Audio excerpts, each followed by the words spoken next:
কবুল বলার ঠিক আগ মুহূর্তে পাত্র বিয়ের আসর থেকে উঠে দাঁড়ালো আর বেশ স্বাভাবিক কণ্ঠে অস্বাভাবিক কথা উচ্চারণ করে বলল, এ বিয়েটা আমি করব না। ব্যাস, পাত্রের বলা একটা বাক্য পুরো বিয়ে বাড়ির জাঁকজমকপূর্ণ আনন্দটাকে নীরব করে দিতে সক্ষম হলো। মানুষ অদ্ভুত বা ভুল কিছু শুনে ফেলেছে এমন মুখ করে রইল। বাড়ির সব মানুষই পাত্রের দিকে অবাক দৃষ্টিতে চাইল, এমনকি পাত্রীও। লাল বেনারসি পরা চোখের এক আকাশ ঝলমলে স্বপ্ন নিয়ে বসে থাকা তরুণীর স্বপ্নগুলো যেন হঠাৎ করে নিকষ কালো আঁধারে পরিণত হলো।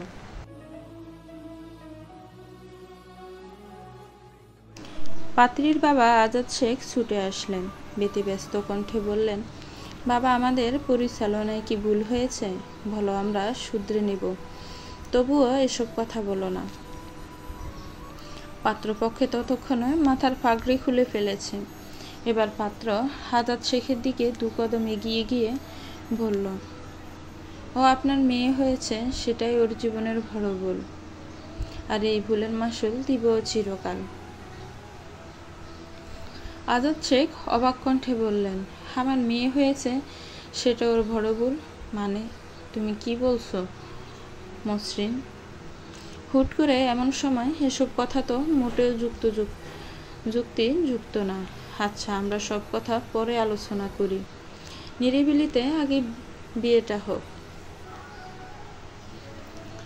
মসৃণ নামে ছেলেটা মাথা দুপাশে দুলিয়ে বলল, এ বিয়েটা আর হবে না।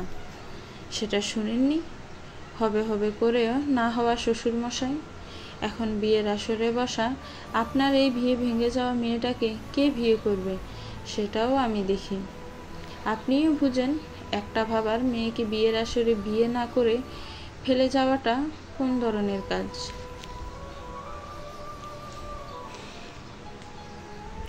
আজাদ শেখ থমকে গেলেন, সাথে চমকেও গেলেন। বিস্মিত কণ্ঠে প্রশ্ন করলেন, তুমি কে? মসৃণ বাঁকা হাসল, মুখে সেই হাসি বজায় রেখেই বলল, একদিন যে মানুষটাকে আপনি বিয়ের আসরে বসিয়ে চলে এসেছিলেন, আমি তারই বোনের ছেলে। আমার খালামণি রেহানা, নামটা মনে আছে তো? আজাদ শেখ 2 কদম পিছিয়ে গেলেন। বুকের মাঝে ভীষণ চাপ অনুভব হলো যেন। তার ভাই বোনেরা এগিয়ে আসলো, আজাদ শেখকে ধরে বসালো চেয়ারে। আজাদ শেখের অতীত মনে পড়ল। এমনই এক রাতে বিয়ে বাড়িতে আলোকসজ্জায় ভরপুর, চারপাশে হইচই। লাল বেনারসি পরে একটা 16 কিংবা 17 বছরের তরুণী হাজারখানেক স্বপ্ন চোখে নিয়ে বিয়ের ফেরিতে বসেছিল। সে ছিল সেই তরুণীর স্বপ্ন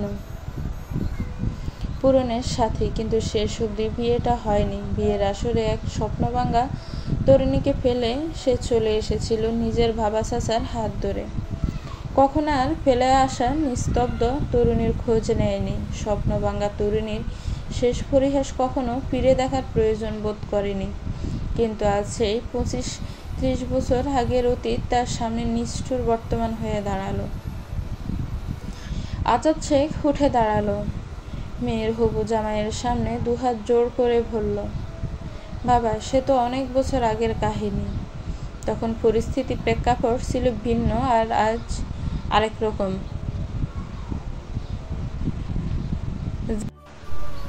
সেই ঘটনার উপর ভিত্তি করে তো তুমি এসব বলতে পারো না। আমার মেয়ের এত বড় ক্ষতিটা করো না। তাহলে তোমার আর আমার মাঝে পার্থক্য রইল কি? এবার বরের বেশে থাকা ছেলেটা একবার কনের দিকে তাকালো, বেশ কতক্ষণ তাকিয়ে থেকে অদ্ভুত স্বরে বলল, সুখবতী, আমায় ক্ষমা করে দিও। আমি এতিম না, আমার বাবা মা ভাই বোন সব আছে, আর আছে আমার পরিবারের সবচেয়ে দুঃখী সদস্য ছোট মা, যাকে তোমার বাবা অনেক বছর আগে বিয়ের স্বপ্ন দেখিয়ে রঙিন বসন্ত এনে দিয়েছিল, কিন্তু কেবলমাত্র আমার নানা যৌতুক দিতে পারেনি বলে সেই স্বপ্নকে চূর্ণ বিচূর্ণ করে ভেঙে দিয়ে চলে এসেছিল। যখন আমার ছোট মায়ের এমন ধ্বংসাত্মক অতীতের কথা শুনলাম, তখন আর নিজেকে ঠিক রাখতে পারিনি। তাই তোমার বাবার এই ভুলের মাসুল দিবে তুমি। বিয়ের কোণে সুখ কোনোরূপ প্রতিক্রিয়া দেখাচ্ছে না। কেবল ফেল ফেল করে নিচের দিকে তাকিয়ে আছে। এবার আজাদ শেখ হাঁটু মোড়ে বসে পড়ল মসৃণের সামনে। দু চোখের অশ্রু জড়িয়ে অপরাধী কণ্ঠে বলল, এসবই তো তোমার জন্মের আগের কথা। তুমি বা সুখ কেউই তখন ছিলে না। আর এতে তো সুখের কোনো দোষ নেই। তাহলে শাস্তি কেন ওকে দিবে? কাজের অনুশোচনা তো এই অবধি করেননি, আর সময় হয়েছে অনুশোচনা করার। যে মেয়েটাকে বেঁচে থেকেও মৃত বানিয়ে দিয়েছেন, যার বাবা মেয়ের অপমান সহ্য করতে না পেরে গলায় দড়ি দিয়েছিল, তাদের সবার হয়ে আজ আমি প্রতিশোধ পূরণ করলাম। সামান্য টাকার কাছে হেরে গিয়েছিল এক গরিব বাবা, স্বপ্ন দেখা এক তরুণী। আজ আপনার তো যথেষ্ট সামর্থ্য আছে, দেখি কি করতে পারেন। বর আর দাঁড়ালো না বিয়ে বাড়িতে। দপদপ পায়ে খুব দ্রুতই বিয়ে বাড়ির গেট থেকে বেরিয়ে গেল।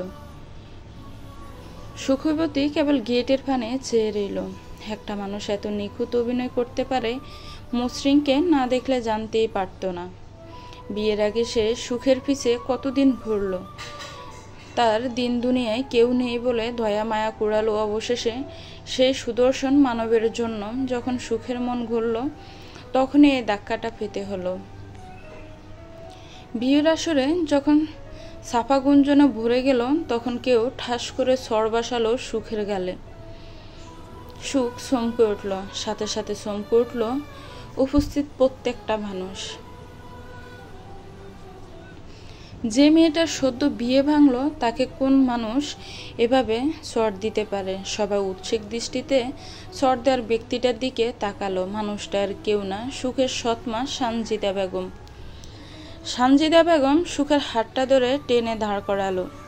দুই গালে আরও দু চারটে চর বসিয়ে হিংস্র কণ্ঠে বলল, অপয়া, অলক্ষী মেয়ে, জানতাম তোর কপালে ভালো কিছু নেই। মান ইজ্জত তো সব গেল। এখনো এখানে বসে আছিস কোন মুখে? লজ্জা শরম নেই বুঝি তোর? যা, গলায় দড়ি দিয়ে মর। সুখ তার টানা টানা ডাগর আখি যুগল বাবার পানি নিবন্ধন করে। সেই আখিতে যেন রাজ্যের বিষণ্ণতা আর অসহায়ত্ব। আজাদ শেখ মেয়ের দৃষ্টির মানে বুঝতে পারেন। ছুটে এসে মেয়ের কাছে বুকে জড়িয়ে নেন মেয়েকে। দুনিয়ার সবচেয়ে অসহায় বাবা যেন তিনি। ছোট্ট মানুষের মতন কেঁদে ওঠে বাবা আর আহাজারি করে বলে, আজ সব আমার জন্য হলো মা, আমায় তুই ক্ষমা করিস। তোর বাবা দুনিয়ার সবচেয়ে অসহায় আর অপরাধী বাবা, যার নিজের ভুলের জন্য সন্তানের জীবনটা শেষ। এই পাপের কোনো ক্ষমা হয় না। সেদিন আমি সেই তরুণী আর তার বাবার দুঃখ অনুভব করতে পারিনি, তাই আজ আমার উপরওয়ালা আমাকে তা অনুভব করিয়ে দিল। এই পোড়া মুখ, এই লজ্জা আমি ঢাকবো কেমন করে মা? এই মানুষের যে ধিক্কার পাওয়া ছাড়া উপায় নেই। সুখের চোখ যেন পানি শূন্যতায় আক্রান্ত। এত বড় ধাক্কাটা তাকে বোধহয় পাথর বানিয়ে দিল। সুখের ফুফি সুখের মাথায় হাত বুলিয়ে সান্ত্বনার স্বরে বলল, তুই চিন্তা করিস না সুখ পাখি, আমরা এর বিরুদ্ধে কিছু একটা করব। ওর বিরুদ্ধে আমরা মামলা করব। একটা মেয়েকে বিয়ের আসরে বসিয়ে বিয়ের প্রতিশ্রুতি দেখিয়ে মাঝপথে ছেড়ে যাওয়াটা অন্যায়। এর বিরুদ্ধে আমরা আইনি স্টেপ নিব। আমাদেরকে মিথ্যে বলে বুলিয়েছে সেই ছেলে। বাবা মা পরিবার থাকা সত্ত্বেও নিজেকে এতিম দাবি করেছিল। সব কিছুর বিরুদ্ধে মামলা করব। এতক্ষণ বাকশূন্য হয়ে থাকা সুখের মুখে বুলি ফুটল। বুলিগুলো এত ধারালো ছিল যে ক্ষত বিক্ষত করে দিল উপস্থিত সকলের অন্তর। ভীষণ করুণ সুরে সুখ বলল, পুলিশকে ঠিক কি বলবে ফুপি? একটা ছেলে তোমাদের কাছে এসে নিজেকে এতিম দাবি করে কতগুলি মিষ্টি কথা বলতেই তোমরা কিছু যাচাই বাছাই না করেই নিজের মেয়েকে তার গলায় ঝুলিয়ে দিতে চেয়েছিলে। আর ছেলেটা কেন তোমাদের মেয়েকে বিয়ে করেনি? কারণ মেয়ের বাবাও কত বছর আগে তার খালামণিকে বিয়ের আসরে রেখে যৌতুক না দিতে পারায় বিয়ে ভেঙে চলে এসেছিল। তাহলে ফুপি, দোষের পাল্লাটা কারটা বেশি ভারী একটু বলবে? নিস্তব্ধ হয়ে গেল চারপাশ। সুখের সৎমা বেধড়ক মারধর শুরু করলো সুখের উপর।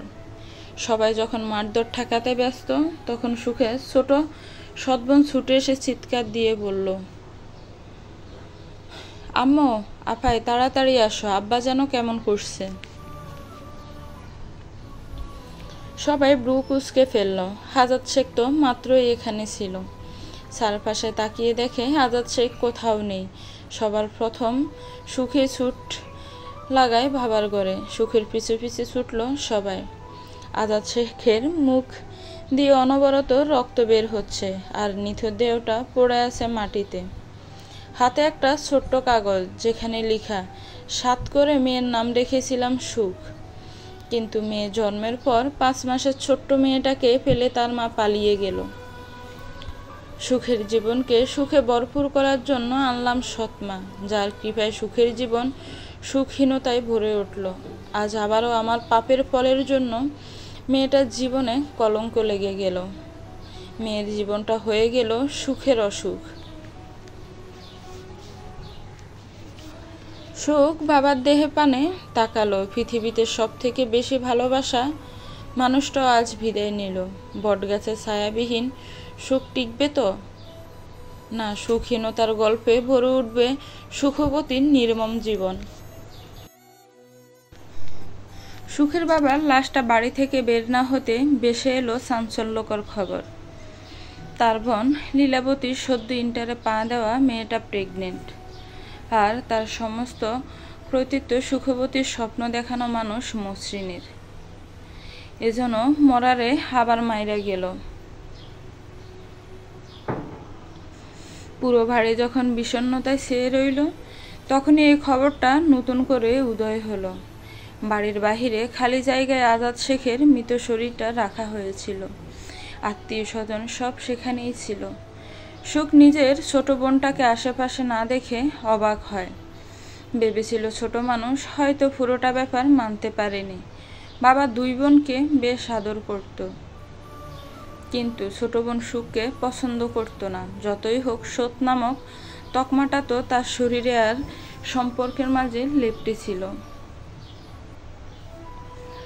সুখ তখন উৎসুক হয়ে বাড়ির ভিতরে যায় বোনের খোঁজে। সুখ যখন লীলাবতীর রুমের সামনে যায় লীলাবতীর খোঁজে, তখন লীলাবতীর রুমের ভিতর থেকে কেমন একটা ঘোঙানির শব্দ ভেসে এসেছিল। সুখ বুক কুঁচকে ফেলে আপনা আপনি। দরজাটা হালকা খোলা ছিল বিদায় সুখ দরজাটা ধাক্কা দিতেই খুলে যায়। দরজা খোলার পরের দৃশ্যটুকু দেখে সুখ যেন বাকরুদ্ধ হয়ে যায়।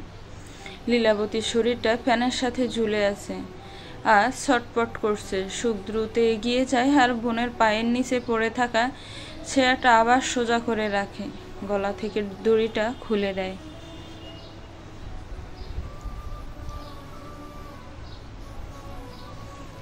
লীলাবতী যেন মৃত্যুর দরজা থেকে ফিরে এসেছে। নাকে মুখে ভীষণ কাশি আরম্ভ হয়। সুখ দ্রুত গিয়ে পানির গ্লাসটা এনে বোনের হাতে দেয়। লীলা পানিটুকু দ্রুত গতিতে পান করে। পানিটুকু খাওয়া শেষ হতেই লীলা মুখটা হাত দিয়ে ডেকে কেঁদে দেয়। সুখ অবাক হয়, ভীষণ অবাক, কারণ লীলা কাদার মতন মেয়ে না। যদিও বাবার মৃত্যুর জন্য কান্না করছে ধরে নেয়, কিন্তু যা করতে নিছিল মাত্র সেই কাজটার মানে কি? সুখ বোনের হাত সরিয়ে দেয় মুখের সামনে থেকে। ছোট্ট থেকে অপছন্দ করা সুখকে হঠাৎ করেই লীলা জড়িয়ে ধরে ফুঁপিয়ে কেঁদে ওঠে। সুখ যেন একের পর এক চমক পাচ্ছে। বোনের মাথায় হাত বুলিয়ে আদুরু স্বরে বলে, তুই কি করতে যাচ্ছিলি লীলা? বাবার মৃতদেহ এখনো বাড়ির 4 দেয়ালের ভিতরে আছে, যার শোকে বিধ্বস্ত পরিবারের প্রত্যেকটা মানুষ। আর তুই কিনা আরেকটা শোকে ডুবাতে চেয়েছিলি আমাদের। তোর কি এমন সমস্যা হয়েছে যে এসব করতে চেয়েছিলি? আমাকে বল। লীলার যেন বলার মুখ নেই।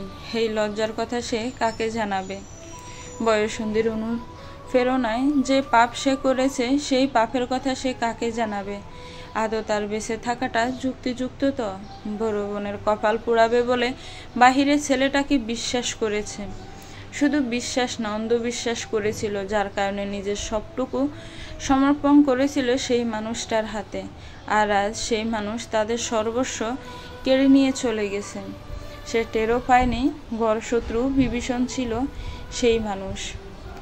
লীলাকে চুপ থাকতে দেখে সুখ আবারও প্রশ্ন করল, লীলা বল, কি হয়েছে? তুই এটা কেন করতে নিয়েছিলি? পাগল হয়েছিস? লীলা বোনকে আবার জড়িয়ে ধরে বলল, আপারে, আমার সব শেষ, সর্বনাশ করে ফেলেছি আমি, বড় সর্বনাশ। নিজের পায়ে নিজে কুড়াল মেরেছি। মসৃণ নামের মানুষটাকে বিশ্বাস করেছিলাম। হঠাৎ মসৃণ নামটা শুনে চমকে যায় সুখ। মনে মনে একটু হোঁচট খায়। সে ভুল শুনল না তো? মনের মাঝে উদয় হয় একটা খুব নিম্নমানের ভাবনা। পরক্ষণে আবার নিজেই নিজেকে সামলে নিয়ে ধিক্কার জানায় নিজের মনকে, ব্যাপারটা পরিষ্কার করে জানার জন্য। প্রশ্ন করে নিজের বোনকে, করুণ স্বরে জিজ্ঞেস করে, লীলা, কি বলছিস? খুলে বল। তুই মসৃণকে পছন্দ করিস নাকি অন্য কিছু?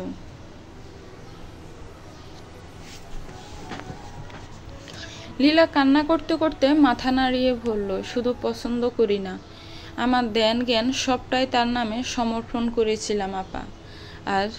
আর তারই একটা ছোট্ট অংশ ধারণ করেছি নিজের শরীরে। সুখ যেন আকাশ থেকে পড়ল।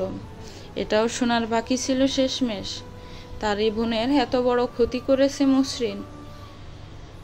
সুখ যে মানুষটাকে ভাবার পর আসন দিয়েছিল, সেই মানুষটাই সুখের জীবনের সব ক্ষতির কারণ হয়ে দাঁড়ালো। সুখকে স্তব্ধ হয়ে বসে থাকতে দেখে লীলা শব্দ করে কেঁদে উঠল।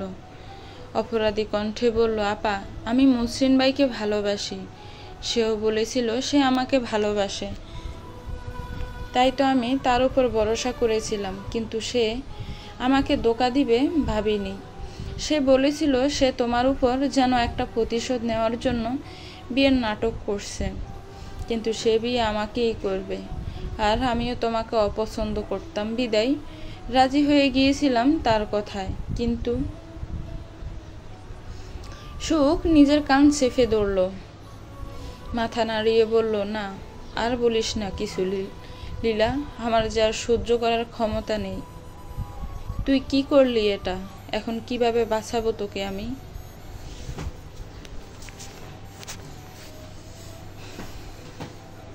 লীলা অবাক হয়, অতি অবাক, কারণ সে ভেবেছিল এসব জানার পর সুখ হয়তো সবার আগে তার গালে ছড় বসাবে। কিন্তু তাকে ভুল প্রমাণিত করে সুখ তাকেই বাঁচানোর চিন্তা করছে। এতটা ভালো মানুষ হয়? লীলার আফসোস আকাশ ছুঁয়েছে। আপুরে পুরো বিয়ে বাড়িতে রিফিউজ করে যখন তাকে বিয়ে করবে মসৃণ, সেই কল্পনা চোখে ভাসিয়ে সে নিজেকে মসৃণের হাতে দিয়েছিল। এজন্যই মানুষ বলে, পাপ বাপকেও ছাড়ে না। পরের জন্য গর্ত করছে, সে গর্তে নিজেই পড়েছে। লীলার মনে পড়ল মাসখানেক আগের কথা। এক আত্মীয় লীলার চুলকে অসুন্দর বলে সুখের চুলের প্রশংসা করেছিল। লীলার চুলও তেমন সুন্দর না, কিন্তু চুল কোমর অব্দি ঘন কালো, প্রশংসাযোগ্য। লীলা তখন তা সহ্য করতে না পেরে নিজের মাকে দিয়ে সুখের এত বড় বড় চুলগুলো কাটিয়ে একদম ছোট করে দিয়েছিল। এই লজ্জা ডাকবে কোথায় সে? সুখ কতক্ষণ চুপ করে কিছু ভাবল। তারপর লীলার ঘাড়টা দুহাতে আগলে নিয়ে বলল, তুই চিন্তা করিস না লীলাবতী, এ কথা কেউ জানবে না। বাড়িভর্তি মানুষে গিজ গিজ করছে, এ কথা যেন কারো কানে না যায়। আমরা যেভাবেই হোক মসৃণের আসল ঠিকানা খুঁজে বের করব। তোর জীবনটা আধারে হারিয়ে যেতে দিব না আমি।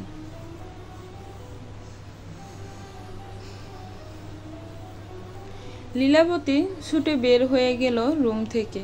হয়তো চক্ষু লজ্জায় সুখ জানালার সামনে গিয়ে দাঁড়ালো। দোতলার পুরনো বাড়ি, তবে বেশ রাজকীয় একটা ছাপ আছে। দোতলার জানালা থেকে সাদা কাপড়ে মোড়ানো বাবার লাশটা খুব পরিষ্কারভাবে দেখা যাচ্ছে। বাবার লাশের বিপরীত দিকটায় চাচারা ফুফিরা কিছু নিয়ে কথা বলছে বললে ভুল হবে। বেশ তর্কাতর্কি হচ্ছে বলা যায়। আর তর্কাতর্কিটা কি নিয়ে সেটাও জানা আছে সুখের। এ বাড়ির সম্পত্তি এতদিন বাবার কারণেই ভাগ হয়নি। হাড়ি আলাদা হয়নি। আজ বাবার লাশটা বিদায় হওয়ার আগেই আলাদা হয়ে যাবে বাবার শখের পরিবার, শখের এই রাজকীয় মহল। এত এত সম্পত্তি তো মানুষটা নিয়ে যেতে পারল না, কিন্তু একদিন এই মানুষটাই নাকি সামান্য টাকার জন্য একটা মেয়েকে বিয়ের আসরে রেখে বিয়ে ভেঙে চলে এসেছিল। ভাবা যায়? সুখও ভাবতে পারেনি বাবার অতীতের এহেন নিষ্ঠুর আচরণ। বাবাটা যে বড্ড ভালো ছিল। তার এই জীবনটাতে বাবা আর দাদি একমাত্র তার পক্ষে কথা বলতো, স্নেহের হাতে তাকে বুকে টেনে নিত। আজ বাবা নেই বলে একটা সাজানো পরিবারও থাকবে না একসাথে। কি নির্মম পরিহাস! একটা মানুষ ঘুমিয়ে আছে চিরদিনের মতো, সেই ঘুম আর ভাঙবে না কবু। এই দুনিয়ায় কত বছর কাটিয়ে যাওয়া মানুষটার প্রতি উপস্থিত কারো মায়া নেই, বরং তার রেখে যাওয়া জিনিসের প্রতি লোভ। হয়তো সৎমা ও চাচাদের সাথে কোমরে আঁচল গুঁজে বাকবিতণ্ডায় লিপ্ত। তার স্বামী মৃত, সেই শোক পালনের সময় তার নেই। এর চেয়ে বড় জিনিস সম্পদ, সেটা গুটি নিজের করে নেওয়ার সে ব্যস্ত। মৃত মানুষ তো একটু পর চলে যাবে কবরের ভিতরে, মাটির নিচে। তারা তো মাটির উপর থাকবে, তাই বৃত্তিটা শক্ত করার এত তাড়া। সুখ দুফোঁটা চোখের জল ফেলল এই নিবিড় স্বার্থপরতা দেখে। কার জন্য বাবাটা সারা জীবন কষ্ট করে গেল? এইসবের জন্য। সুখের ভিতর থেকে উগড়ে বেরিয়ে আসলো আর্তনাদ, যে আর্তনাদ পৃথিবীতে থাকা মানুষদের তাচ্ছিল্য করে বলছে, মায়া এখন কম দামে, মানুষের চেয়ে সম্পদ দামি। পুরো ভাড়িময় আবারও একটা গুঞ্জন রটে গেল। বিষর ঝড় গেল সুখের উপর, কলঙ্কিনী তকমা লাগলো তার শরীরে। সবার মুখে মুখে একটাই বুলি, মেয়েটা মায়ের মতনই চরিত্রহীনা। আর এই বুলির কারণ হলো সুখ নাকি অন্তঃসত্ত্বা।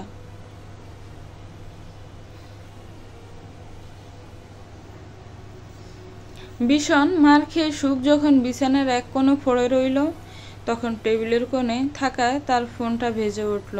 ব্যথায় রক্তাক্ত হওয়া শরীরটা নিয়ে খুব কষ্টে উঠে দাঁড়ালো। ফোনটা হাতে নিতেই দেখলো অপরিচিত নাম্বার। খুব কষ্ট করে রিসিভ হতেই অপর পাশ থেকে কোনোরূপ প্রতিক্রিয়া আসলো না। সুখ কতক্ষণ হ্যালো হ্যালো করতে অপর পাশ থেকে ফোনটা কেটে গেল। সুখ ছোট্ট শ্বাস ফেলে খাটে গিয়ে বসতে নিলে জানালা দিয়ে কিছু একটা তার ঘরে এসে পড়ল। সুখ ভ্রু কুঁচকাল। ধীরে ধীরে জানালার কাছটাতে গিয়ে দাঁড়িয়ে কতক্ষণ তাকিয়ে কারো দেখা পেল না। পায়ের কাছে পাথর মরানো একটা সাদা কাগজ পেল, যেখানে লেখা, সুখবতী সুখের হোক, তার অসুখে আমার অসুখ। সুখ অবাক হয় চিরকুট কে দিল, আর তার এই পরিবারে বা এই প্রেগনেন্সির ভুল খবর কিভাবে জানালো। সে বলেনি, আর লীলাবতীও বলবে না নিশ্চয়ই। তাহলে বলেছেটা কি? হঠাৎ করে জ্বলতে থাকা জায়গাগুলোতে ঠান্ডা অনুভব হতে চমকে ওঠে সুখ। তার ব্যথার স্থানে ব্যথা দেওয়ার মানুষ তো অভাব নেই, কিন্তু ব্যথা দূর করার মানুষের যে ভীষণ অভাব। সেই অভাবহীনতার মরুভূমিতে এমন মলম লাগানোর মানুষ কে এলো?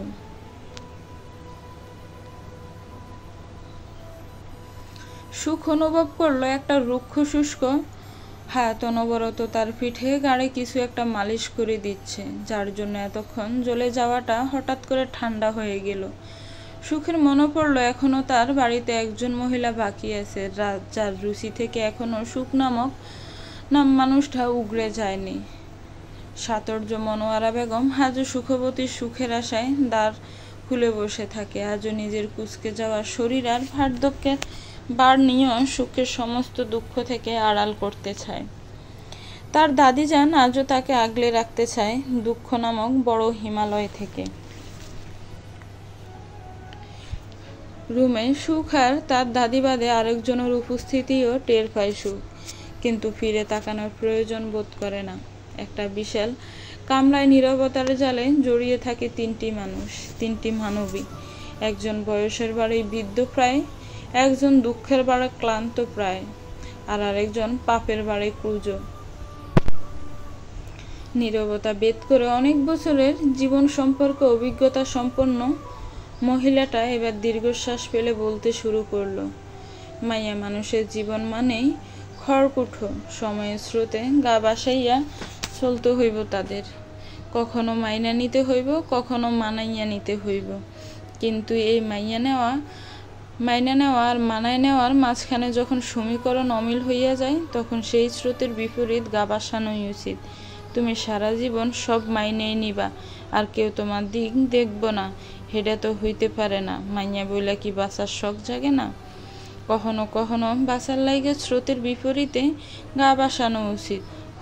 হয়তো স্রোতের বিপরীতে গা ভাসাইয়া হাল শক্ত না রাখতে পারলে তুমি অথই জলে হাবুডুবু খাইবা, হয়তো একসময় তলায় যাইবা গভীর সমুদ্রে। কিন্তু যদি বিপরীতে গা ভাসাইয়া কুল পাইয়া যাও, তাইলে তুমিই রাজা। কি কইছি বুঝছো সুখবতী? সুখ কিছু বলে না দাদিজানের কথার পরিপ্রেক্ষিতে, কথাগুলো যেন সে অনুভব করতে ব্যস্ত। আচ্ছা দাদি, স্রোতের বিপরীতে ঘা ভাসালে বলতে কি বুঝিয়েছে? এই অন্যায়ের প্রতিবাদ করা? কিন্তু আদৌ সে টিকতে পারবে তো? স্রোতের বিপরীতে হাল শক্ত করে না দৌড়লেও যে অতলে হারিয়ে যাবে। আচ্ছা, এমন বাঁচা থেকে একবার নিয়ম ভেঙে না হয় হারিয়েই গেল, আর না হয় রাজার মতো বাঁচল। ঘরের মাঝে এবার রিনরিনে কান্নার শব্দ শোনা যাচ্ছে। এই বিভীষিকাময় কালো আধার রাতে এই কান্নাটা যেন কেমন ভয়ানক শোনাচ্ছে। সুখ এই কণ্ঠের অধিকারী নিচ্ছে এনে। দাদি এবার সুখের হাতটা ধরে উঠিয়ে বসালো। একটা কোটা থেকে মলমটুকু বের করে সুখের হাতের মাঝে ঘষতে লাগলো, আর সেখানেই দৃষ্টি নিবন্ধন করে বলতে লাগলো, মাইয়া মানুষের অলংকার কি জানো সুখবতী? তার চরিত্র। সেই চরিত্রে পরিষ্কার রাখতে হইব পানির মতন। ছাদ এত সুন্দর জিনিস, কিন্তু আমরা ছাদের মতন চরিত্র পরিষ্কার রাখার কথা কখনো বলুম না, কারণ ছাদেরও কলঙ্ক আছে। পানির কোনো কলঙ্ক নাই, কেবল আছে পবিত্রতা। তাই পানির মতন রাখবা চরিত্র। আর যদি চরিত্র থাইকা তোমার কাছে অন্য কোনো জিনিস বড় হইয়া যায়, তাহলে তোমার কাল বিলম্ব না করে সেই দিনই মইরা যাওয়া উচিত। গলায় কলসি বাইন্দা পানিতে ঝাঁপ দেওয়া উচিত। শরীর যেমন বস্ত্রহীন নগ্ন, তেমনি চরিত্রহীন নারী নগ্ন। এই নারীর বেঁচে থাকা অপেক্ষা মৃত্যু শ্রেয়। সুখ চোখ তুলে এবার দাদিজানের দিকে তাকায়, অতঃপর তার খাটের সাথে দাঁড়ানো লীলাবতীর দিকে তাকায়। দাদি কখনোই তাকে এমন ধারা কথা বলবে না। তাহলে দাদি কি লীলাবতীকে এসব বলছে? সুখ আতকে ওঠে। না, সে কলঙ্কিনী হোক, কিন্তু লীলার শরীরে যে তকমা লাগাতে দিবে না। সুখ কিছু বলার আগে লীলাবতী কাঁদতে কাঁদতে রুম থেকে বের হয়ে যায়। দাদিজান কোনো প্রতিক্রিয়া দেখালো না, বরং আরেক দফা মলম দিয়ে সুখের হাঁটুর মাঝে মেখে দিচ্ছে। সুখ অবাক কণ্ঠে বলল, দাদিজান, তুমি ওসব কি বললে? দাদিজান পায়ের দিকে তাকিয়েই বলল, তোমার থেকে জীবনটা আমি বেশি দেখছি, আর এত বেশি কিছুই দেখছি যে মাঝে মাঝে অনেক কিছু প্রকাশ না করতে পারার কষ্টে মইরা যাইতে মেলা মন চায়। লীলাবতী সেদিন ডিমবাজির গন্ধ শুনা বমি করছিল। কাল যখন তোমার বিয়ের রান্না বান্না চলছিল, তখনও মাংসের গ্রান শুনে বমি করছে। গত পরশু অর্ধেক আমের আচার শেষ করছে। কি ভাবছো তুমি? চুলগুলো আমার বাতাসে পাকছে? তোমার চেয়ে বেশি এই দুনিয়া দেখছি, তাই কইলে কলকাতা বুঝি। সুখ যেন এমন কিছুর জন্য প্রস্তুত ছিল না। দাদিজান সবটা বুঝতে পেরেছে। যাক, অন্তত এই মানুষটাকে ভুল বুঝেনি। সুখ দাদিকে জড়িয়ে ধরে। দাদির শরীর থেকে কেমন যেন একটা মিষ্টি ঘ্রাণ ভেসে আসে। আচ্ছা, এটাকেই কে মা ঘ্রাণ বলে? সুখ দাদিকে জড়িয়ে ধরে বলল, দাদি, এই মিথ্যা অপবাদটা কে ছড়ালে গো? আমি জানি না, হঠাৎ করে বাড়িতে গুঞ্জন উঠলো তুমি নাকি পোয়াতি, আর তারপরেই তোমার ডাইনি মায়ের অত্যাচার। সুখ আর কিছু বলল না, কেবল ছোট্ট শ্বাস ফেলল। কে করেছে এই নিকৃষ্ট কাজ? কারিতে লাভ? দাদি সুখের মাথাটা ভুলিয়ে দিয়ে বলে, এত মার খাইয়েও তুমি প্রতিবাদ করো না কেন? আমি তো বুড়া মানুষ, কয়দিন পর কবরে ছইলা যাবো। তাই ঝামেলা করতে ভয় হয়, যদি বাইর কইরা দেয়। কিন্তু তুমি তো মাত্র যৌবনে পা দিছ, নিজের হইয়া প্রতিবাদ করতে পারো না। এখনকার যুগের মাইয়া হইও এসব সহ্য করো? জানো, তোমার দাদা জান অনেক খারাপ মানুষ আছিল, হেই এখন মইরা গেছে। ওই সব কন বালা না, কিন্তু তোমার লাইগা কইতেছি, তোমার দাদা জানের কর্মের জন্যই তো তোমার এই দশা। সেই তো তোমার বাপের বিয়ার আসর থেকে তুলে আনছিল। টাকার লোভ আর নারীর লোভ ছিল তার প্রচুর। যে পুরুষের নারীর প্রতি থাকে যোগ, সেই পুরুষ কোনো নারীর না হোক, সেই পুরুষ মানুষ বেঁচে থাকার চেয়ে মৃত্যু ভালো। যখন তোমার ফুফি পেটে, তখন শুনি সে আর একটা বিয়ে করব। তারপর আমি ঝামেলা কইরা আমার বাপের বাড়ি চইলা আহি। হেই আমলে এতগুলা ছেলে মেয়ে লইয়াও যদি আমি এমন প্রতিবাদ করতে পারি, তাইলে তুমি পারবা না কেন? সুখ নিস্তেজ কণ্ঠে বলল, কারণ তোমার বাবার বাড়ি নামক জায়গাটার শক্তিটা ছিল তা, আর আমার সেটা দুর্বল। মনোয়ারা বেগম আর কোনো কথা বললেন না, সুখের পাশে শুয়ে পড়লেন। সুখ বৃদ্ধ দাদির উষ্ণ বুকে মুখ গুজে রইল, একটু শান্তির খুঁজে। এই সম্বলহীন বিদ্যাই যে এই তরুণীর সম্বল। দরজার বাহিরে এমন দৃশ্য দেখে কেউ একজন অনুশোচনায় কেঁপে উঠল। সুখবতীর সুখের জীবনটা অঙ্কুরেই বিনষ্ট করেছে তো সেই। নিজের কাছের মানুষের পাপ ডাকতে এক আকাশ সমান পাপ সে করে ফেলেছে। মাথার উপর সূর্য যখন তার উত্তপ্ত তেজ জ্বালছে ব্যস্ত, তখন সেই তেজে সূর্যের নিচে থাকা এক নিস্তেজ মানবী তার জীবনটা আবার স্রোতের বিপরীতে বাসানোর পরিকল্পনায় ব্যস্ত। দোতলার রুমটা দিয়ে বাড়ির উঠানটা খুব ভালো করে দেখা যায়। কাল এখানে বাবার লাশটা রাখা ছিল। হঠাৎ বুকের মাঝে চিনচিনে কষ্ট হানা দিল সুখের। তার এই পৃথিবীতে কেহ নেই। হঠাৎ সুখের পাশে তার ফুফু লিলুয়া এসে দাঁড়ালো। সুখ ফুফিকে দেখে চোখের জলটা মুছে ফিরে তাকালো। লিলুয়া পরম যত্নে বাইয়ের মেয়ের চোখটা মুছে আলতো হাতে মুখটা দুই হাতের মাঝে নিয়ে বলল, কাঁদিস কেন সুখ পাখি? তোর বাবা নেই তো কি হয়েছে? এই যে আমি আছি, তোর দাদি আছে, পৃথিবীতে তুই একা নেই। কিন্তু তোর গর্ভে যে শিশুটা বড় হচ্ছে তার কি হবে? বাবাবিহীন সে এই পৃথিবীতে আসবে কি পরিচয়ে? সুখের কলিজায় কথাগুলো তীরের মতন লাগে। যে কলঙ্ক সে করেনি, সেই কলঙ্কের কালি দিয়েই তার সারা শরীর লেপানো। পরক্ষণে আর একটা কথা তার মাথায় আসে, সত্যিই তো, তার না হোক লীলাবতীর সন্তানের কি পরিচয় দিবে সে? খুব দ্রুতই মসৃণ যে জায়গায় থাকে সেখানে যেতে হবে। লীলাবতীর সন্তানকে পরিচয় দিতে হবে। সুখ তাড়াতাড়ি নিজের ওড়নাটা নিয়ে শরীরে জড়িয়ে টাকার ব্যাগটা হাতে নিয়ে যেই না ঘর থেকে বের হতে যাবে, অমনি তার ঘরের সামনে হাজির হয় তার ফুফাতো ভাই রেদওয়ান। সুখ আচমকিক রেদওয়ানকে দেখে থমকে যায়, অবাক কণ্ঠে বলে, আপনি?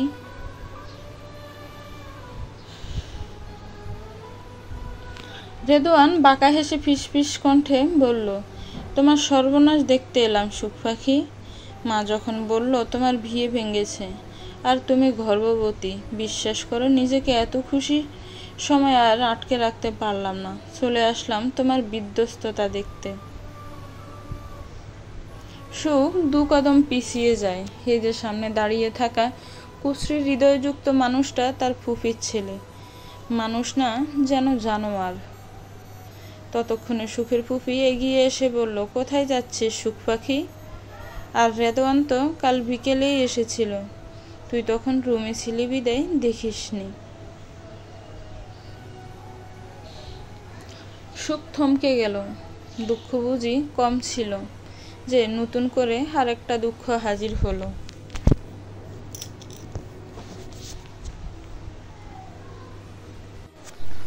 সুখকে বাড়ির উঠানে টেনে হাজির করলো তার সৎ মা। ওনার হাতে সুখের জামা কাপড়ের কালো ব্যাগটা। ভীষণ ক্রোধে ব্যাগটা উঠানের মাঝে ছুঁড়ে মেরে ফেলে চিল্লিয়ে বলল, এখনো কোনাকেলে এ বাড়ির ভিতর আছিস? কি ভেবেছিস কলঙ্কে নিয়ে এই বাড়িতে থাকবি? কখনোই না। এই বাড়ি থেকে এখনই বের হয়ে যাবি। তোর মতন মেয়েকে এ বাড়িতে এক মুহূর্ত টিকতে দিব না। যা, বের হ। বাড়ি ভর্তি লোক, কিন্তু কেউ কিছু বলছে না। সুখের ফুফি কতক্ষণ চেষ্টা করেছিল এই মহিলাকে থামানোর, কিন্তু কোনো লাভ হলো না। সুখ মাথা নিচু করে কেবল দাঁড়িয়ে আছে। আজ সুখ কাঁদছে না। সুখকে চুপ থাকতে দেখে দ্বিগুণ ক্রোধে তার সৎমা ধাক্কা দিয়ে উঠোনে ফেলে দেয়। রেদওয়ান নামের ছেলেটা হাতকে উঠে বলে, কি করছে মামি? সুখ কিন্তু এখন একা না। ওর বাচ্চার যদি ক্ষতি হয়ে যায় তখন কি হবে? সুখ অবাক চোখে তাকায় রেদওয়ানের দিকে। সুখকে তাকাতে দেখে রেদওয়ান বাঁকা হাসি দিল। সুখ বুঝলো আসলে রেদওয়ান এমন মিষ্টি ভাষায় আগুনে ঘি ডালার কাজটা করলো কেবল।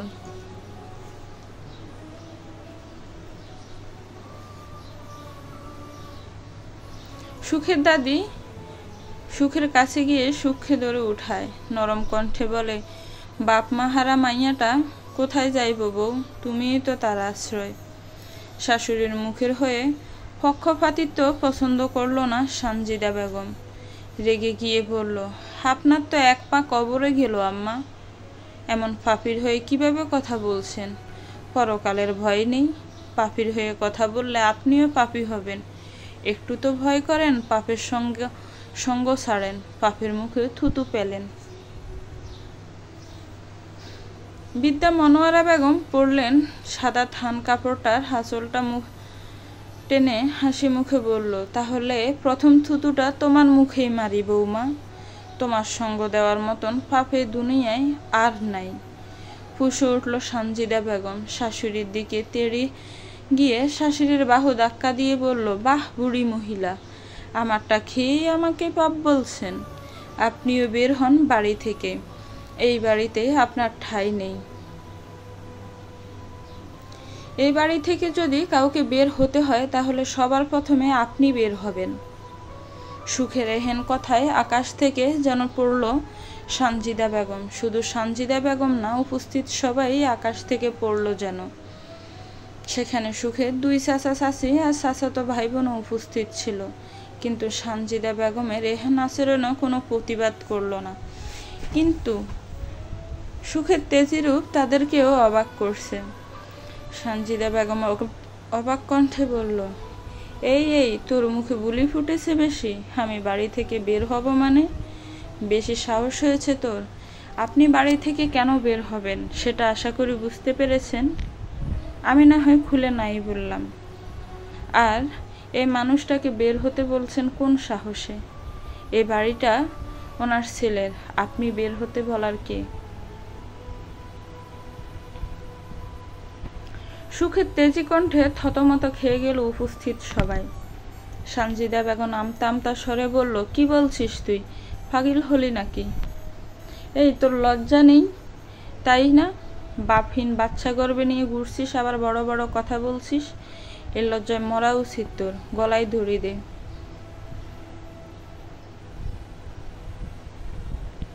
বৃদ্ধ মনোয়ারা বেগম ছেলের বউয়ের দিকে তাকিয়ে এসে বললেন, যে সত্যিকার অর্থে কলঙ্কিনী সে গলায় দড়ি দিলে খুশি হবে তো বৌমা?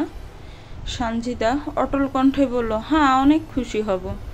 মনোয়ারা এবার লীলার দিকে তাকিয়ে দন্তহীন মুখে মিষ্টি এক হাসি দিয়ে বলল, লীলাবতী, তোর মা কি বলছে শুনেছিস? লীলাবতী আচমকিক নিজের নাম শুনে চমকে ওঠে। তাড়াতাড়ি চলে যায় নিজের রুমে। একে একে সবাই নিজের ঘরে চলে গেল।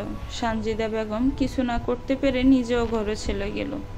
আপদ বিদায় করতে না পারার দুঃখে সানজিদা বেগম ফুসফুস করতে ঘরে চলে গেলেন।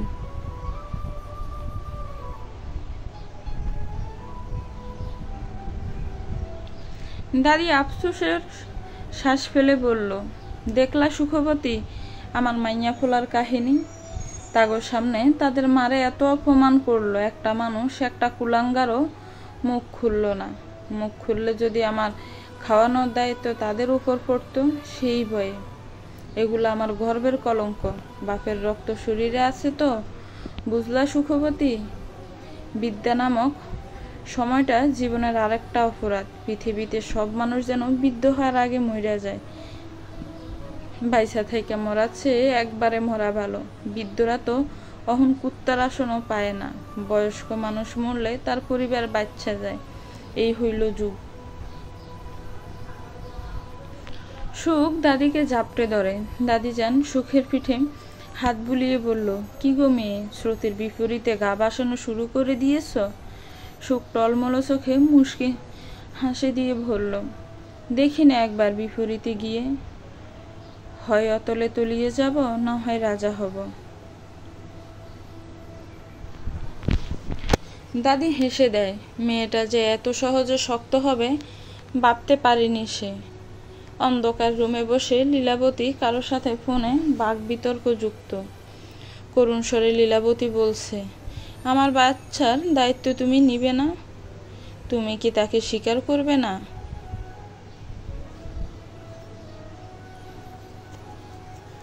অপর পাশের মানুষটি বাঁকা হেসে বলল, হ্যাঁ স্বীকার করব, আগে যা বলেছি তা করো।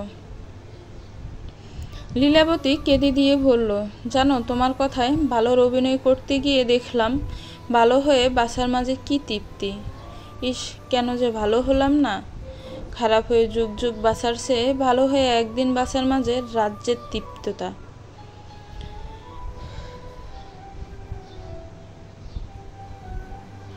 অপর পাশের মানুষটা বিরক্ত স্বরে বলল, তাহলে তুমি ভালো সাজো আর তোমার বাচ্চা নাজায়েজ পরিচয়ে পাক।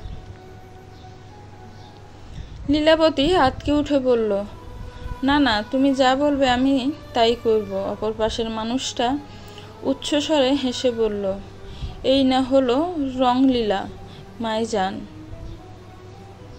লীলা ফোনটা কেটে নিজের পেটের মাঝে হাত বুলিয়ে ছোট্ট ফানটাকে বলল, তুই পাপের ফল হয়ে আসবি না, কথা দিলাম।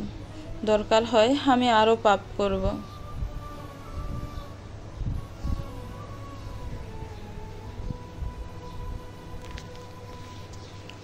সুখ উত্তপ্ত রোদে হেঁটে যাচ্ছে। বাবার মৃত্যুর পর এই অবধি ভার্সিটির চত্বরে পা রাখিনি সে।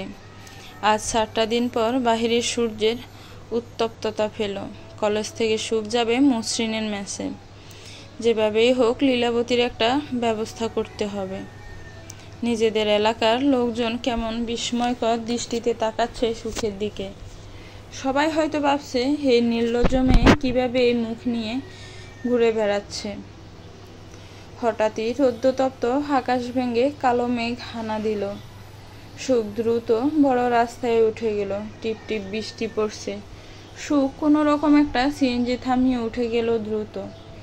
সিএনজিতে উঠতে পাশে তাকাতে চমকে উঠে সুখ। তার পাশে এক ভদ্রলোক অবাক দৃষ্টিতে তাকিয়ে আছে সুখের পানে। সুখও থতমত খেয়ে গেল। ব্যতিব্যস্ত স্বরে বলল, দুঃখিত দুঃখিত, আপনাকে খেয়াল না করেই উঠে গেছি, আমি থেমে যাচ্ছি।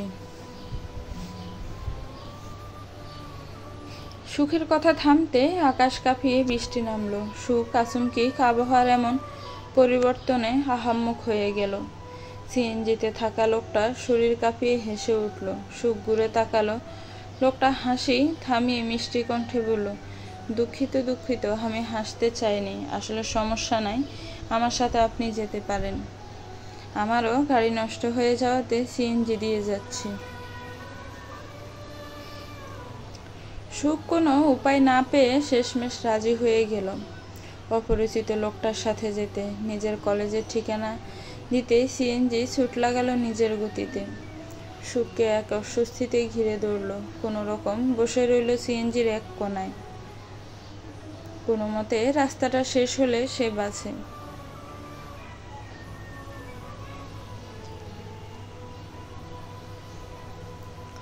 মসৃণ তো এখান থেকে চলে গেছে সেই কবে, এখানে তো থাকে না। সুখ অবাক হয়। মসৃণ যে ফ্ল্যাটে থাকতো কলেজ শেষে সেইখানে এসেছিল মসৃণের খোঁজে। যখনই রুমমেট এই খবরে জানালো, সুখ আবার জিজ্ঞেস করলো, আচ্ছা মসৃণ কোথায় থাকতো? গ্রামের বাড়ি কই, কিছু জানেন?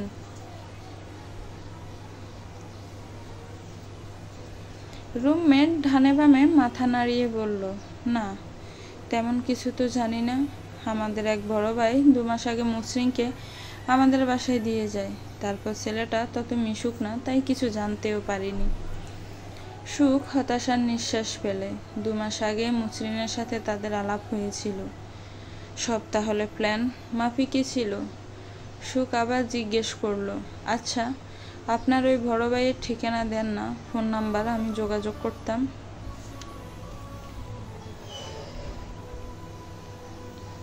এবারও ছেলেটা নম্র স্বরে বলল, না আপু, বড় ভাইয়া এখন দেশে নেই, যোগাযোগের ব্যবস্থা নেই। সে বাহিরের দেশে গেছে। সে দেশে আসলেই আপনার সাথে যোগাযোগ করতে বলবো। সুখ আর কিছু না বলে চলে যেতে নিলে রুমমেটের ছেলেটা ডাক দিয়ে বলল,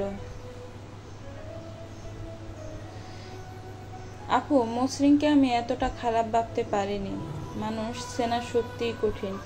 আপনার সাথে ও কাজটা ভালো করেনি। বিয়েটা ভেঙে ও কাপুরুষের পরিচয় দিল। সুখ আর কিছু বলেনি, চুপচাপ বের হয়ে গেল। কিছু না করে আজ তার দারুণ বদনাম চারপাশে। উপরওয়ালার দুনিয়াতে সত্যি প্রকাশ পাই একদিন, কেবল ধৈর্য ধরতে হবে। একদিকে একজন সুখের ধ্বংসের খেলায় মেতে উঠল, একদিকে একজন সুখকে ধোঁকা দিয়ে দিব্যি সুখেই আছে হয়তো, আরেকদিকে একজন প্রবাদী বৃষ্টি ভেজা এক অপরিচিতার মুগ্ধতায় হারিয়ে গেল।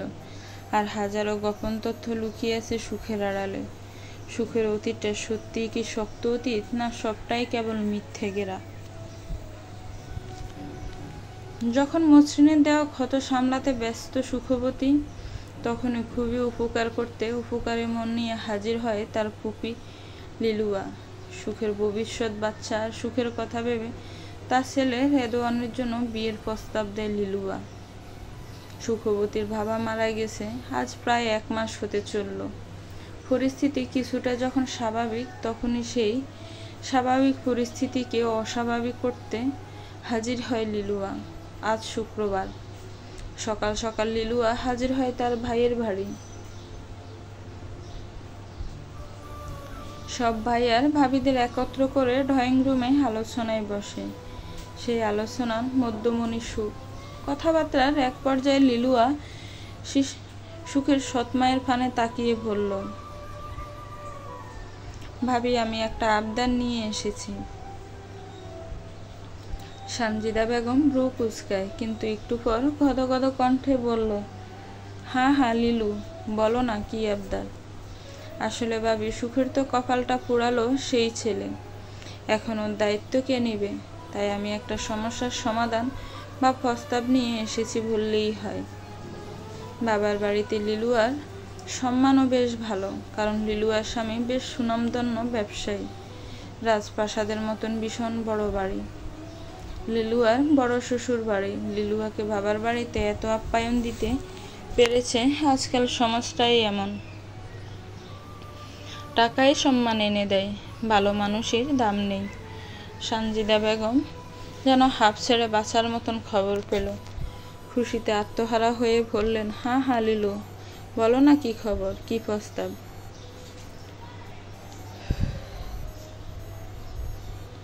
আসলে ভাবি, আমার ছেলে রেদওয়ানের জন্য আমরা একটা ভালো মেয়ে খুঁজছি। আর সুখ যেহেতু আমারই ভাইয়ের মেয়ে, আমরা ওকে কাছ থেকে দেখেছি, তাই আমি চাচ্ছি আমার ভাইজিকে আমার বাড়ির বউ করে নিতে।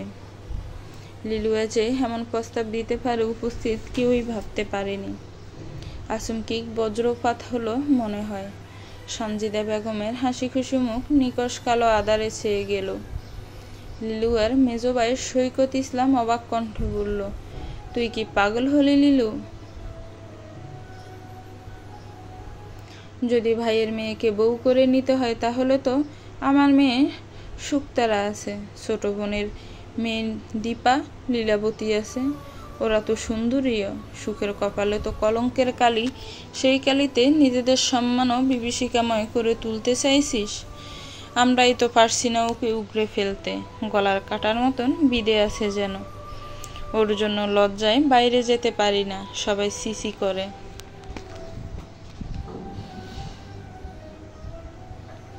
লিলুয়া নিজের দাদাকে একবার ভালো করে ফরক করে বেশ শান্ত স্বরেই বলল, তুমি হয়তো ঠিক আমার কথা বুঝোনি ভাইজান। আমি বলেছি ভালো মেয়ে, সুন্দরী মেয়ে না। আর সুখ অবশ্য মাশাল্লাহ, তোমাদের ওগুলোও মেয়ে। কথার যা শ্রী, এদের বাড়ি নিলে আমাদের পথে বসতে হবে। সবাই লিলুয়ার কথায় ফুঁসে উঠল। সানজিদা বেগম রুষ্ট চোখে চেয়ে বলল, না লিলু, সুখও তোমার ভাইজি, ওরাও তোমার ভাইজি। তুমি এই কলঙ্কিনী মেয়েকে এত মাথায় তুলছো আর বাকিদের খারাপ বলছো। ভাবি, ছাদেরও আলো আছে, তাদেরও আলো আছে, তাদেরও কিন্তু কলঙ্ক নেই। আর ছাদেরও কলঙ্ক লেপা আর ঐশ্বর্য, তবুও কিন্তু ছাদ ছাদই, আর তারা তারাই। ছাদ কেবল একটা, আর তারা অগণিত।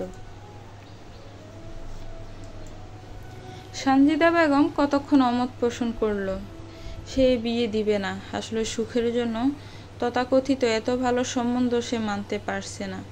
কোনো রকম ভাবে না পেরে অবশেষে লিলুয়া বলল, ভাবি, রেদওয়ানের বাবা বলেছে এই বিয়ের যাবতীয় খরচ তার, আর তোমাদেরও যা খরচ হবে তার জন্য 8 লাখ টাকা তোমাদের হাতে সে তুলে দিবে। তোমরা চাইলে এক শুক্রবারে ঘরোয়াভাবেও এই আয়োজন সেরে ফেলতে পারো। এবার টাকার কথা শুনে লোভে সানজিদা বেগমের চোখ চকচক করে উঠল। সে আর এক মুহূর্ত ব্যয় না করে দ্রুত গতিতে সিদ্ধান্ত সমর্থন দিয়ে বলল, হ্যাঁ হ্যাঁ, আমি রাজি।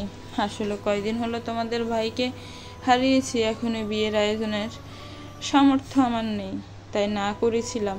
যেহেতু তোমরাই যাবতীয় খরচ দিবে, তাহলে আর আপত্তি করে কি লাভ। লিলুয়া বাঁকা হাসল। কোনো রোগের কোনো ওষুধ সে জানে, তাই সঠিক জায়গায় সঠিক ওষুধটা দিল। আর আমরণ পাপের বোঝা বহন করাছে, একটু পুণ্য করে যদি সে বোঝা কমানো যায় সেটাও ভালো। এর মাঝে হুলস্থুল কাণ্ড শুরু হলো। হাজি সুখকে আংটি পরিয়ে যাবেন ফুপি। এত সবে এতক্ষণ সুখের অনুপস্থিতি হয়েছিল। অবশেষে যখন সুখের প্রয়োজন হলো, তখন সুখের দাদিকে সুখের ফুপি পাঠালো, কারণ একমাত্র দাদি সুখকে রাজি করাতে পারবে।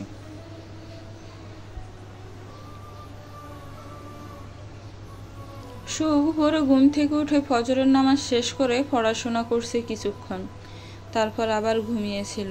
দাদি ধীর পায়ে সুখের রুমে গেল। সুখ তখন বেগরও ঘুমাচ্ছিল। দাদি সুখের পাশে গিয়ে বসল। এতটুকু একটা মেয়ে, কিন্তু দুনিয়ার সকল কষ্ট যেন তার পায়ের নিচে অবতীর্ণ হয়েছে। যেন বিধাতা ঠাট্টার হাসি হেসে বলছে, সুখবতী নারী তুমি, দুঃখ তোমার ভাসভূমি। দাদি হতাশার শ্বাস ফেলে খুব নরম স্বরে সুখের মাথায় হাত বুলিয়ে ডাকল, ও সুখবতী, উঠো, বেলা হইল যে, আকাশ পরিষ্কার হয়েছে, লগে বোধ হয় তোমার ভাগ্যও পরিষ্কার হইব, উঠো।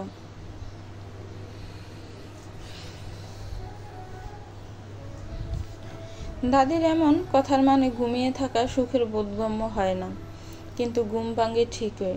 ঘুম ভাঙতেই সে দরপড় করে উঠে বসে। দাদি ব্যতিব্যস্ত স্বরে বলল, দিদি উঠো, ভয় পাইছো লাগে? আমি খেয়াল করছি ঘুমাও না, রাইতে আবার মাঝে মাঝে ঘুমের মাঝে কেমন জানি করো। সদ্য ঘুম থেকে ওঠা সুখের মস্তিষ্ক তখনও সচল হয়নি, তাও কতক্ষণ চুপ থেকে মস্তিষ্ক আর চোখের ঘুম কাটিয়ে নিবু নিবু কণ্ঠে বলল, বাবার মৃত্যুর পর থেকে ঘুমাতে পারি না দাদিজান। মনে হয় কে যেন ঘুমের মাঝে মারতে আসতেছে। চোখ মেলে তাকিয়ে থেকেও মানুষ চেনা যাচ্ছে না, সেখানে ঘুমিয়ে থাকলে কেউ মেরে ফেলবে এমন ভাবনা আসাটাও স্বাভাবিক। প্রতিনিয়ত প্রার্থনা করে মরে যাওয়ার, কিন্তু সেই প্রার্থনায় বেঁচে থাকার কি যে সুপ্ত আশা, একটু নিজের সুখ নামটার সার্থকতা দেখার কি যে তৃষ্ণা দাদিজান। এ জন্মে মিটবে তো আমার সেই তৃষ্ণা? দাদি সুখের মাথায় হাত বুলিয়ে দন্তহীন মুখে হাসি ঝুলিয়ে বলল, এইবার তোমার নামে সার্থকতা পাইবা সুখবতী। সময় যে হইল সার্থকতা পাওয়ার। সুখ দাদির কথা সঠিক মানে বুঝে না। প্রশ্নাত্মক দৃষ্টিতে তাকিয়ে বলল, কি বলছো দাদিজান? কিসের সময় হয়েছে? তোমার সুখ পাওনের সময় হয়েছে গো সুখবতী, তোমার জন্য রাজপুত্র আইছে। দাদির কথায় চমকে গেল সুখ। রাজপুত্র আসছে মানে? সে বিস্ফোরিত নয়নে বলল, রাজপুত্র আসছে মানে? কে আসছে? তোমার ফুপির ছেলে রেদওয়ান। দাদুভাই তোমার রাজপুত্র গো। উঠো নিচে চলো, তোমার ফুফি তোমাকে তার ঘরের বউ করে নিয়ে যাইব। উঠো দেখি। সুখ যেন আকাশ থেকে পড়ল। সকালে এসবের জন্য প্রস্তুত ছিল না সে। শেষমেশ ভাদরের গলায় মুক্তার মালা হবে সে। না, এ কিছুতেই হতে দিবে না। সুখ ব্যতিব্যস্ত হয়ে বলল, না দাদিজান, এসব কি বলছো? এটা কখনোই হবে না। রেদওয়ান ভাইয়ার সাথে আমি? না না, অসম্ভব। দাদি মুখ কালো করল, তারপর অসন্তুষ্ট স্বরে বলল, কোনো কিছুই অসম্ভব না। তোমার সব কিছুই মাইনা যে তোমারও গ্রহণ করতে চায়, তারে মাইনা নেও। জীবন তোমারে ভালো কিছু দিতে চাইতেছে। যাও, হাত মুখ ধুইয়া আসো তাড়াতাড়ি। সুখ অনড় বসে রইল। আর যাই হোক, রেদওয়ান নামক মানুষটার সাথে সন্ধি সম্ভব না। কোনো একদিন রেদওয়ান ভাইয়ের ভালোবাসা প্রত্যাখ্যান করেছিল সে, যার তেজ এখনো মিটাচ্ছে রেদওয়ান। তাহলে আজ এসব কেন? সেই প্রতিশোধের জন্য, নাকি ভালোবাসাটা এই অবধি আছে বলে? সুখকে চুপ থাকতে দেখে দাদি নিবিড় স্নেহে নাতনিকে বললেন, সবাই তোমারে ভুইলা নিজের স্বার্থ খুঁজছে। আমি বুড়িই পারি নেই তোমারে ভুইলা একলা থাকতে। আজ আছি কাইল নেই। যাওয়ার আগে তোমার পায়ের নিচে মাটিটা শক্ত করে দিতে চাই। এই বুড়ির অনুরোধটা রাখো। তুমি সইলা যাও এই বাড়ি ছাইরা। দেখো বাইরের আকাশ যেমন স্বচ্ছ হয়েছে, পরিষ্কার একদম, তোমার জীবনও এমন পরিষ্কার আর সুখের ভরপুর হবে। যাও, রেডি হও, আমি আইতাছি।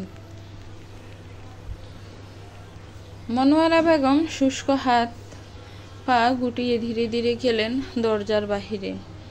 তখনই সুখ বাহিরে তাকিয়ে দেখে বাহিরের সাদা স্বচ্ছ আকাশ কালো মেঘে ছেয়ে গেল। আচমকা ভীষণ বাতাস শুরু হলো। ধুলোবালিতে ভরে উঠল পুরো ঘর। এসব জানান দিচ্ছে প্রকৃতিতে ঝড় আসার পূর্ব মুহূর্ত।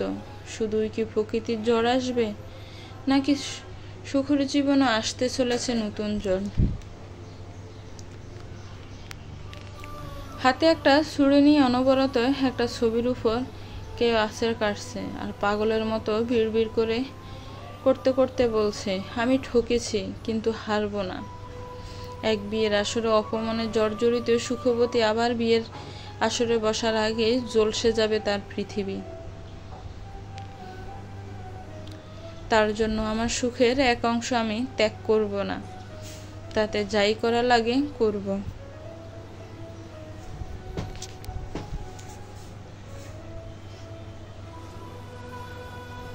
অন্যদিকে রেদওয়ান ক্ষীণ স্বরে মাকে প্রশ্ন করল, আচ্ছা আম্মু, তুমি সুখ পাখির সাথে আমার বিয়ে দিতে চাচ্ছ কেন? ছেলের প্রশ্নে লিলু আফসোসের শ্বাস ফেলে বলল, পাপের প্রায়শ্চিত্ত করার জন্য। রেদওয়ান অবাক আর থমকে যায়। কিসের পাপের কথা বলছে তার মা? গল্পটা কেমন লেগেছে একটি কমেন্টস করে জানাবেন। গল্পটার পরবর্তী পার্ট খুব শীঘ্রই আসবে। গল্পটা ভালো লাগলে একটি লাইক করবেন, শেয়ার করবেন, আর আমার চ্যানেলটাকে প্লিজ সাবস্ক্রাইব করবেন। যারা অলরেডি সাবস্ক্রাইব করে পাশে আছেন তাদেরকে অসংখ্য ধন্যবাদ। আসসালামু আলাইকুম।